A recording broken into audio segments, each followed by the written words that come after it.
At this point you should be familiar with the international comp.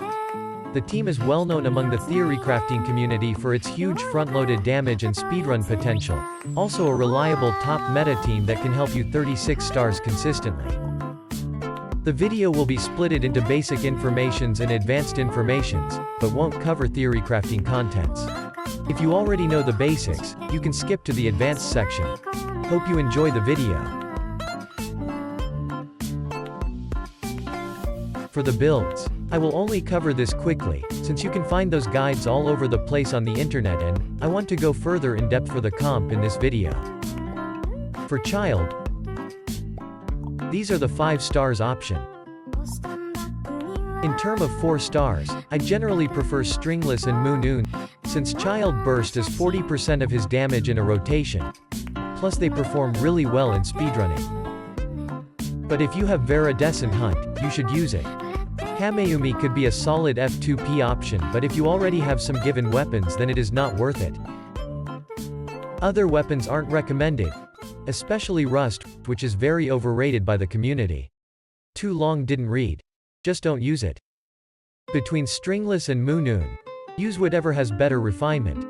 But Moon will outperform a bit with the same refinement. For artifacts, 4-piece HOD on Child is not a big increase over 2-piece, so don't feel bad if you can't afford it. Now, let's move on to Xiangling. For F2P, use the catch R5. Other 5 stars options aren't that different. Especially Homa if you can't maintain under 50% health, which is somewhat hard since you have Bennett. That being said, Homa, below 50% HP, and Scarlet Sands can do a bit more damage and EL can offer some comfiness. Notably Wavebreaker R5 can perform better than the catch with Sucrose. For artifacts emblems would be her best set, but you can use Crimson Witch as a temporary alternative. Her ER should be around 180 to 200%. Bennett is the easy one. Use the weapon that has the highest base attack in your account. You can build him with crit or HP depending on your style. Instructor will give you Child and Xiangling more damage, but Noblesse Oblige would be easier to farm. Just make sure that his ER is above 200%. For Kazuha, in general I would suggest Favonius Sword for the energy refund and the comfiness it brings. You can use EM weapons on him, but I usually just use it for speedrunning, and I still value the energy from Fav's sword a lot more in normal runs. That's it for the builds. Now let's learn how to play the comp. In order to do that, you would need to know the role of characters and rotation of it. Let's start with the roles. Firstly, we have Xiangling as our main source of damage. She's basically 50 to 60% damage of the comp. And then we have Child who enables Xiangling by applying Hydro for Xiangling to vaporize. Keep in mind that despite being an enabler, his damage contribution is not neglectable, around 40% DPS. Bennett and Kazuha will function as buffer, grouper and healer. Bennett is also Xiangling's battery too. As you can see, energy particles from Bennett can be used to recharge Xiangling's burst. This is called funneling, and it is important since Xiangling herself doesn't generate any good amount of energy. If you're interested in energy, you can check out KQM's video on it. As for the rotations, we will have 2 versions, Easy 1 and Standard 1. We will go through the easy rotation first.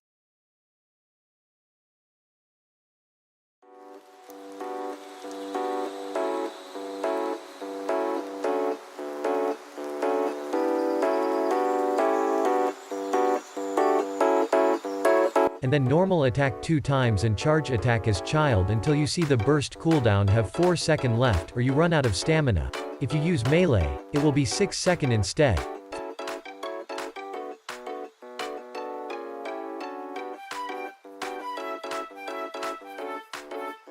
Finally refund Xiangling with Bennett. You should get your Xiangling burst back after 3 Bennett E.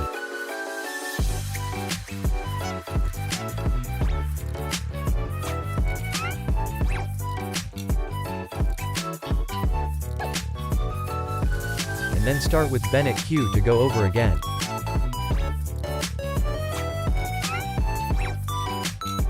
you may have noticed a problem. We don't have Hydro Aura to swirl and buff Tartaglia like the first rotation.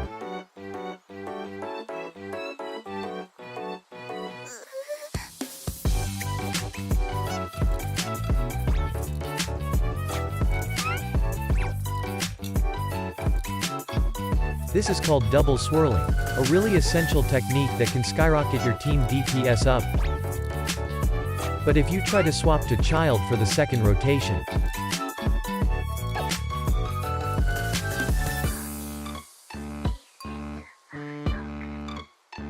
his cooldown will not line up. Then how can we double swirl in this situation? Well, there is another way around and I will show you that now.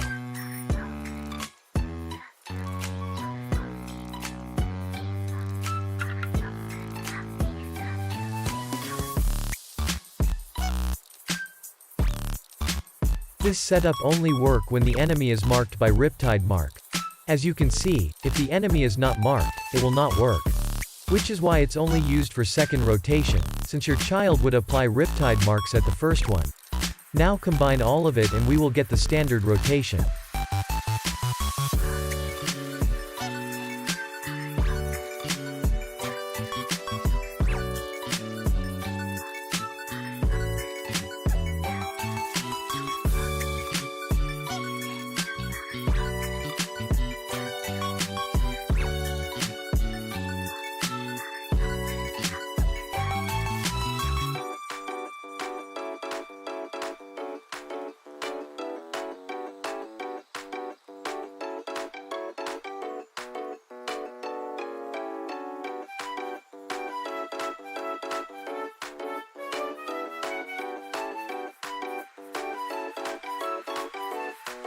For Sucrose version, you do the exact similar rotation but to double swirl.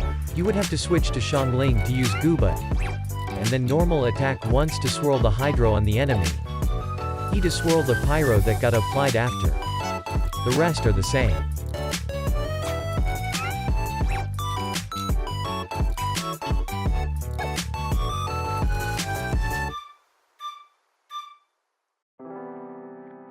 Before getting to the advanced section, I will cover some basic mistakes that I saw newer players often do. Just why?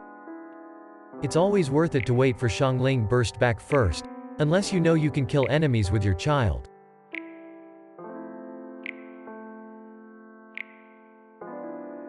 Due to how Xiangling burst works, it will not benefit from any buff after you cast it.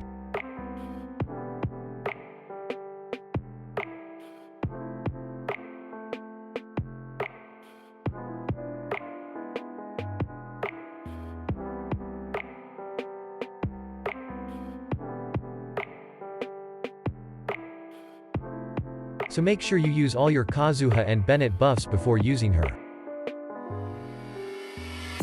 Finally, always vape Child Burst. If you are not, you are missing out a lot of damage.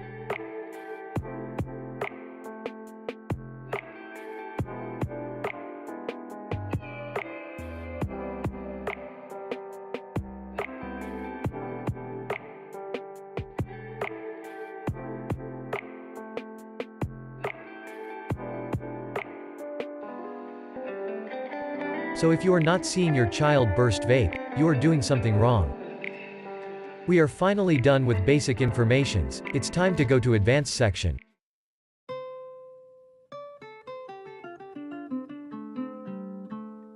Welcome to the advanced section.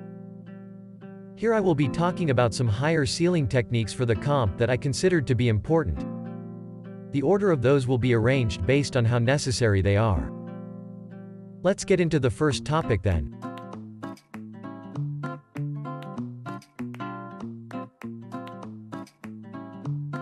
In AoE, if you apply Hydro to all, or too many enemies, not only will you lose your Pyro Aura to vape Child's Burst,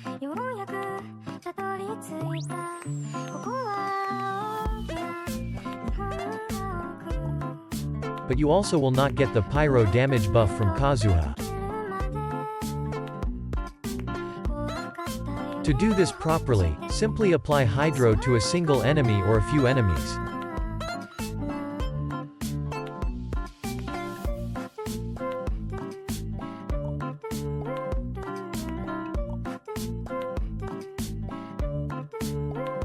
The reason why it works like that is because you will reapply Hydro on your swirl. And there is an additional factor. You do the damage with your infusion or absorption, right? The element you're absorbing, before you do the animal damage. So now you how to avoid these issue in AoE.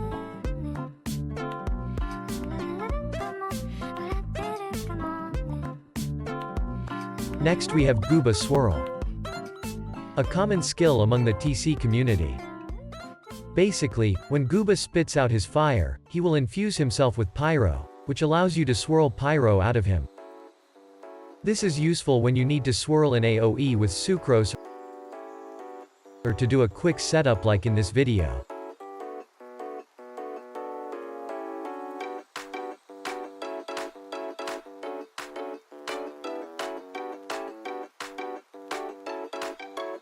Unfortunately, this doesn't work with Kazuha, since he doesn't swirl Gouba, he will only get the pyro infusion from Gouba, which will not grant pyro swirl in most cases. Again due to how his skill works.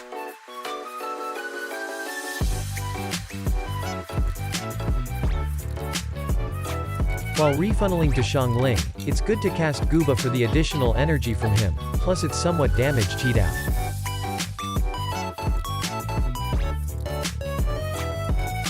And in between the cooldown of Bennett, you can input Kazuha E or Child Charge attack to fill in for more damage and particles.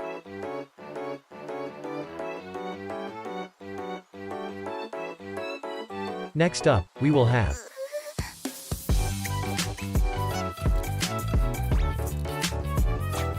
as the name implies, Xiangling Burst spins clockwise.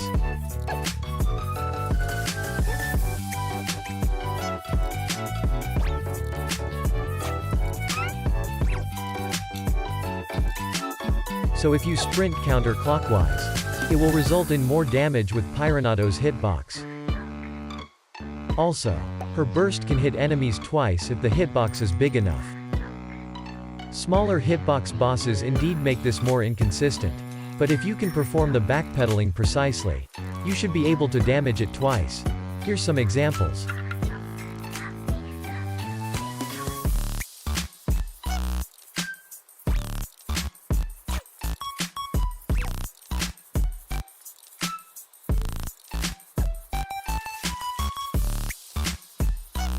Normally, in single target, if you use Kazuha Burst, it will result in losing Vape.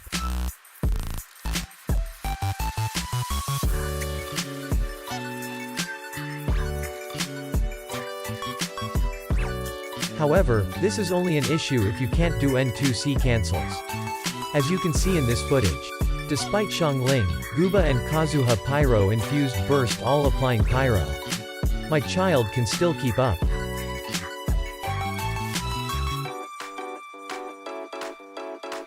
So when you can perform better N2C cancels, casting Kazuha Burst in single target is actually worth it, because it will give your child more hydro damage buff uptime, and better damage overall for child.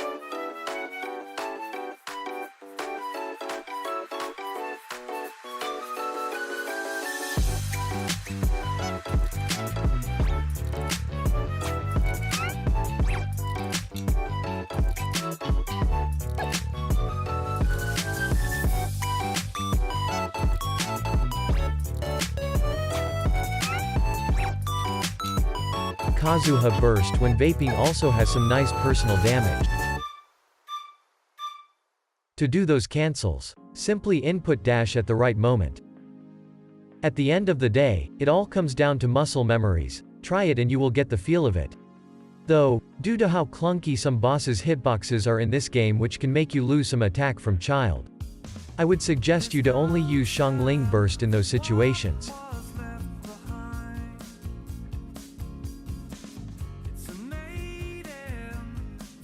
International really has a lot of rotation to adapt to the situation. Here are some good examples.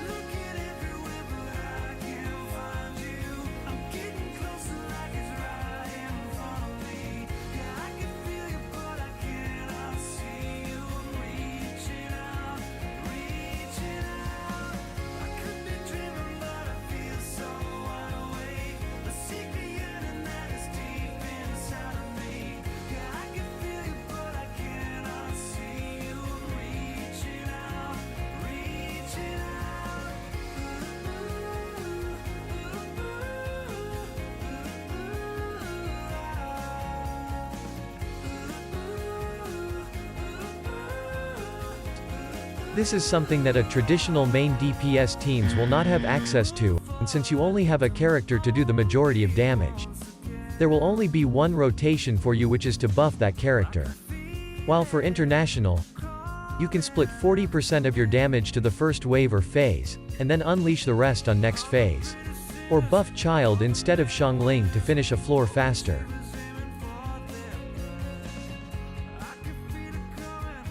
Moreover, due to how Child cooldown work, sometime you can do a full rotation right after, which further improve the team's flexibility against any content. So, be creative when you have mastered the comp. But I would suggest you to refer others' rotation if you are not sure what you are doing.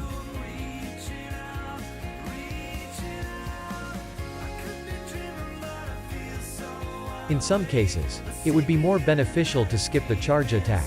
Those are when you are dealing with light-weighted enemies.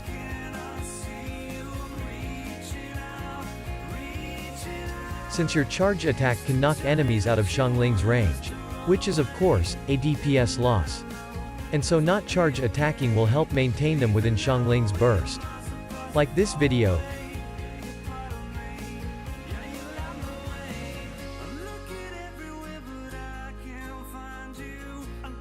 Basically, you need to control your stagger value on Child to optimize your team damage sometimes.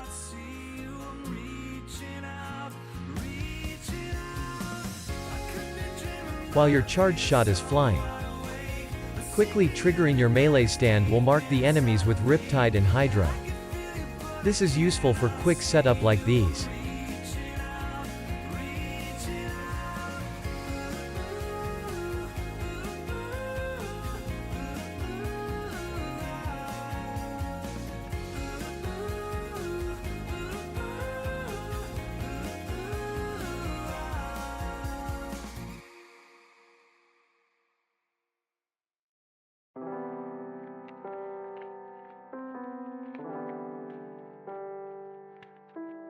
If you own Polar Star, it is crucial to know its setup in order to gain the most out of that weapon. There are around 5 set up for Polar Star, but I personally think there is only one easy and reliable way.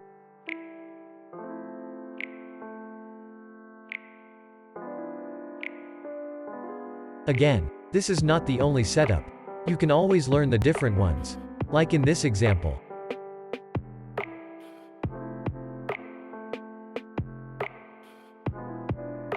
If you are interested, you can check out Child Mains to learn more about this.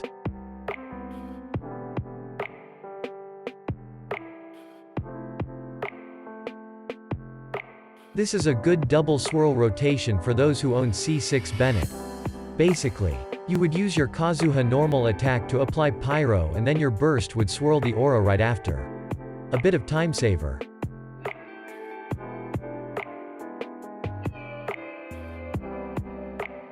As you might notice, in AoE situation, Child will deal a ridiculous amount of numbers. That's quadratic scaling. How it works is when you hit an enemy that have Riptide mark on them, they will deal AoE damage from your Riptide.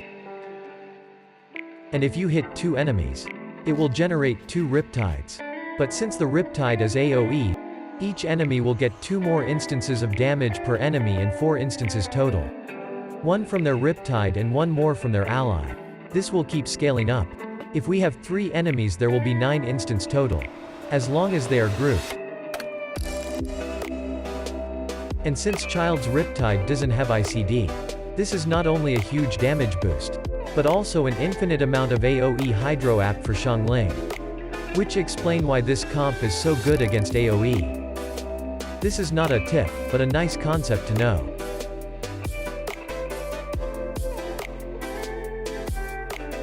There is an old misconception that Child's biggest weakness is slowing water. But actually, this is not the case in International. Thanks to how his cooldown works. As long as you stay in Bennett field and seeing Bennett's aura on yourself. Switching stance doesn't hurt your cooldown. However, if you switch off while the Hydro aura is still remain, your cooldown will get affected.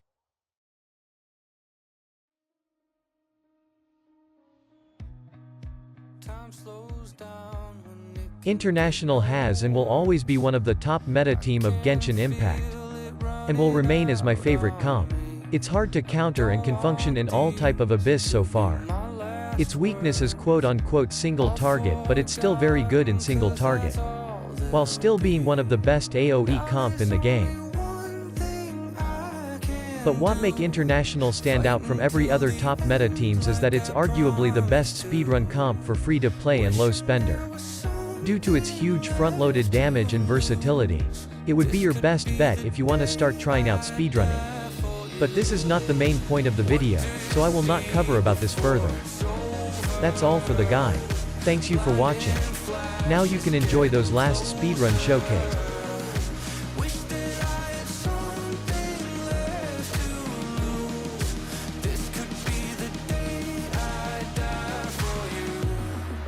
This could be